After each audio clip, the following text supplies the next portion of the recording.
मुंबईचे माजी विरोधी पक्षनेते आणि स्थानिक भाजप नेते दशरथ भगत यांच्या पुढाकाराने राज्याचे वनमंत्री गणेश नाईक यांच्या वाढदिवसानिमित्त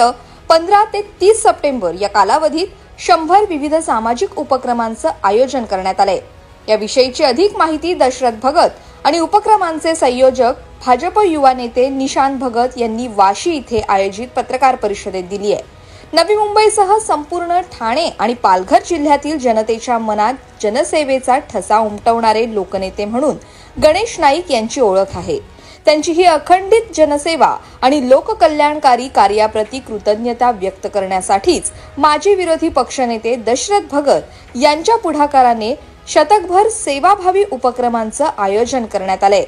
15 ते 30 सप्टेंबर या कालावधीत आयोजित या उपक्रमांतर्गत एकूण 100 विविध प्रकारच्या सामाजिक, शैक्षणिक, क्रीडा, सांस्कृतिक, आरोग्य, धार्मिक आणि सेवाभावी उपक्रमांचं आयोजन करण्यात आलंय। या उपक्रमांमध्ये भारतीय जनता पक्षाच्या प्रभाग क्रमांक 65, 77 आणि 78 मध्ये सक्रियपणे आणि अविरतपणे कार्यरत असलेल्या माजी नगरसेविका फशीबाई भगत, माजी नगरसेविका वैजयंती भगत, माजी नगरसेविका रुपाली भगत, युवा नेते संदीप भगत यांच्यासह भाजपचे कार्यकर्ते, नागरिक, ज्येष्ठ नागरिक, विद्यार्थी, माजी सैनिक, डॉक्टर्स आणि विविध संस्था सहभागी होणार आहेत। या प्रसंगी 100 सेवाभावी उपक्रमांचे संयोजक आणि भाजप युवा नेते निशांत भगत यांनी 15 सप्टेंबर ते 30 सप्टेंबर दरम्यान दशरथ भगत यांच्या संकल्पनेनुसार राबवित असलेल्या विविध उपक्रम आणि उपक्रमांचे स्वरूप याबाबतची माहिती विशद केली आहे। आदरणीय गणेशजी नाईक साहेब यांच्या वाढदिवसाच्या निमित्तानं दशरथ भगत मित्र परिवार, नवी मुंबई पुनर्वसन सामाजिक संस्था, इच्छापूर्ती स्पोर्ट्स क्लब, ज्येष्ठ नागरिक पाम बीच सोनखार ज्येष्ठ नागरिक सेवा संघ, महिला मंडळ, असं जवळजवळ रिक्षा युनियन, असं कामगार संघटना, अशा सर्वच नानांच्या वरती प्रेम करणाऱ्या सर्व संघटना, सर्व पदाधिकारी आणि कार्यकर्ते यांची काल 11 तारखेला काल बैठक झाली आणि बैठकीमध्ये ठरलं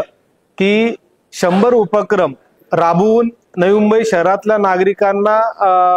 सेवाभावी किंवा सामाजिक उपक्रम राबवून त्यांना न्याय देण्याचा प्रयत्न नाईक साहेबांच्या वाढदिवसाच्या निमित्तानं करण्याचं नियोजन कालच्या बैठकीमध्ये ठरलं आणि आज त्या पद्धतीनं प्रेस कॉन्फरन्स घेऊन आपल्या समोर त्या कार्यक्रमाची रूपरेषा मांडण्याचा प्रयत्न आज या ठिकाणी होत आहे। शहरामध्ये काम करत असलेले विविध घटक, ज्याच्यामध्ये रिक्षा चालक असतील, मग रिक्षा चालकांमध्ये पण काही महिला आहेत, काही ज्येष्ठ नागरिक आहेत जे आजही आपलं घर चालवण्यासाठी रिक्षा चालवतात। मग त्यांच्यासाठी योजना जी आहे त्या महिन्याला त्यांना 10,000 रुपये महिना भेटतो। मग त्यांचं ते फॉर्म भरून त्यांना ती योजनेचा लाभ कसा मिळेल, त्यासोबतच ज्या महिला आपलं घर चालवण्यासाठी रिक्षा चालवतात त्या महिला रिक्षा चालकांचा सन्मान कसा करता येईल, अशा पद्धतीनं अनेक उपक्रम, ज्याच्यामध्ये स्वच्छता अभियान आहे, वृक्षारोपण आहे, आरोग्य शिबिर आहे, क्रीडा क्षेत्रातल्या लोकांना प्लॅटफॉर्म तयार करून देणं, जे आता नव्याने कराओके संदर्भात काही लोक जे आपल्या आवड असलेल्या त्या गाण्यांचा लाभ घेण्यासाठी कराओके स्पर्धेमध्ये भाग घेतात, अशा लोकांना प्लॅटफॉर्म तयार करून देणं, त्यासोबतच प्रभागातल्या अनेक असे काही समस्या असतील त्याचे निवेदन महानगरपालिका स्तरावर, एमईसीबीच्या स्तरावर, पीडब्ल्यूडीच्या स्तरावर किंवा सिडकोच्या स्तरावर, अशा अनेक अंगानी ज्या ज्या लोकांचे प्रश्न आपल्या सोसायटीच्या समोर, सोसायटीचा असेल किंवा सोसायटीच्या बाहेर असेल, अशा अनेक लोकांची निवेदनं त्या डिपार्टमेंटला कशी देता येतील। त्यासोबतच आपल्याला माहिती आहे की आपल्या विभागामध्ये अनेक असे शाळा, कॉलेजेस आहेत ज्याच्यामध्ये लहान पोरांमार्फत चित्रकला स्पर्धा किंवा निबंध स्पर्धा भरून त्यांना ही त्याच्यामध्ये सामावून कसं घेता येईल। अनेक असे शाळा आणि प्ले ग्रुप्स आहेत, त्यांना प्रथमोपचारचं किट त्यांना कसं देता येईल, अशा अनेक उपक्रम आम्ही हे 100 उपक्रम असे याच्यामध्ये प्लॅनिंग केलेले आहे की जे 15 तारखेला चालू होतील। 15 तारखेला संध्याकाळपासून आम्ही जे चालू करणार ते 2 तारखेला संध्याकाळी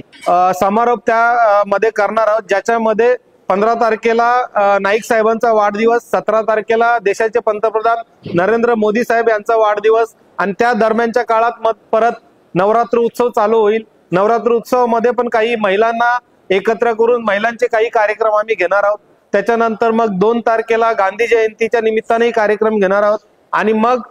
दसरा आणि दसऱ्याच्या निमित्तानं परत आदरणीय दशरथ भगत साहेब यांचा वाढदिवस, असं पूर्ण हा 17 दिवसाचा कार्यक्रम आम्ही, ज्याच्यामध्ये 100 उपक्रम सामाजिक असतील, शैक्षणिक असतील, आरोग्य असेल, क्रीडा असेल, अशा अनेक अंगाने सांस्कृतिक, धार्मिक अशा अनेक अंगाने आम्ही कार्यक्रम करण्याचं नियोजन केलेलं आहे. Bureau report, Navi Mumbai network.